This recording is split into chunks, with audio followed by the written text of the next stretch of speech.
যেই লোকটা বেনামাজি হয়ে মারা যায়, ফেরেশতা ডাক দিয়ে বলে তারিকুস সালাত, নামাজ পড়িতেকারী এসেছে। ফেরেশতারা আযাব দেওয়ার জন্য ঘোরাঘুরি শুরু করে চতুর্দিকে।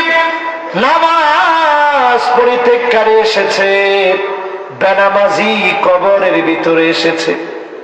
وكان مع فرعون وهامان وقارون وأبي بن خلف।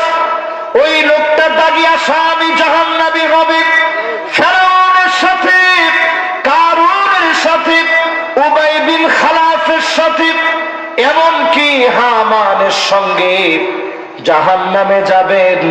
আপনার সঙ্গী গুলা বড় বড় দাগি আসামি, ঠিক কিনা বলে?